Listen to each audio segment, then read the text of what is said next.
زارا کے بابا نے اس گھر میں موجود جو چاروں طرف کیمرے نصب تھے ان کو چیک کیا، لیکن زارا گھر سے باہر جاتے ہوئے کسی بھی کیمرے میں نظر نہیں آئی۔ پھر زارا کے بابا نے پولیس کو کال کی اور زارا کے اغوا کا مقدمہ درج کروایا، اور پولیس زارا کی ساس سغرا بی بی کو اور زارا کی نند یاسمین کو اور زارا کی جو نند کا بیٹا چھوٹا عبداللہ اس کو گرفتار کر کے لے گئی۔ پولیس نے جب انویسٹیگیشن شروع کی تو ان سب نے انکار کر دیا کہ ہمیں تو زارا کا پتہ ہی نہیں ہے کہاں گئی اور کہاں نہیں۔ اب جب پولیس نے اپنا روایتی تفتیش کا انداز اپنایا تو سب سے پہلے زارا کی نند کے بیٹے عبداللہ سے بات کی۔ اب وہ بچہ تھا، وہ ڈر گیا، اس نے اپنی زبان سے سب کچھ بیان کر دیا کہ زارا کے ساتھ آخر کیا ہوا۔ اب یہ ساری بات جب پولیس کو پتہ چلی تو پولیس نے زارا کی نند سے پوچھا تو وہ گھبرا گئی، اسے سمجھ نہیں آ رہا تھا کہ آخر میں کیا بولوں۔ پولیس نے زارا کی نند کو بتایا کہ آپ کے بیٹے عبداللہ نے سب کچھ بتا دیا۔ اب پولیس کی تفتیش بڑھتی گئی۔ پولیس نے جو زارا کی ساس، اس کے نند، اس کے بیٹے اور زارا کی نند کے جو بوائے فرینڈ تھا جس کا نام سونی تھا، اس سے پولیس نے لاہور سے اریسٹ کر لیا تھا۔ ان سب نے باری باری اقبال جرم کیا اور جو ان سب نے زارا کے ساتھ کیا سب اگل دیا۔ سب نے اگلنا شروع کر دیا کہ زارا کے جسم کا فلاں حصہ فلاں نالے میں ہے، اس کے جسم کا فلاں حصہ اس جگہ پر ہے، اور جب سر کی باری آئی کہ سر کہاں پر ہے، پولیس نے جب زور زبردستی کی، ڈانٹا کہ بتائیں آخر سر کہاں پر پھینکا، تو انہوں نے بتایا کہ ہم نے سر کو قریبی گاؤں میں لا کر آگ لگا دی۔ یہ سب کچھ جب پولیس نے سنا تو یقین مانے پولیس افسران کی روح بھی کانپ اٹھی۔ آخر اتنا ظلم کیسے کوئی کر سکتا ہے؟ وجہ کیا تھی؟ یہی تھی کہ ہوس، لالچ،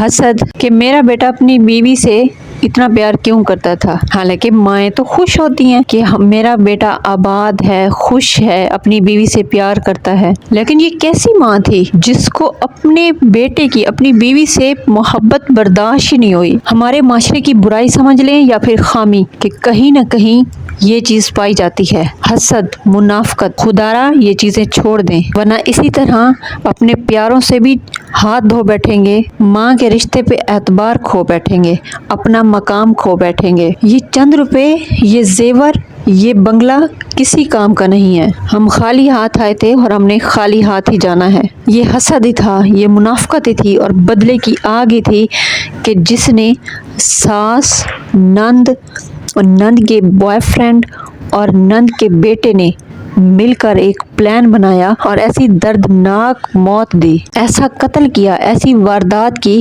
کہ جس نے انسانیت کو ہلا کے رکھ دیا۔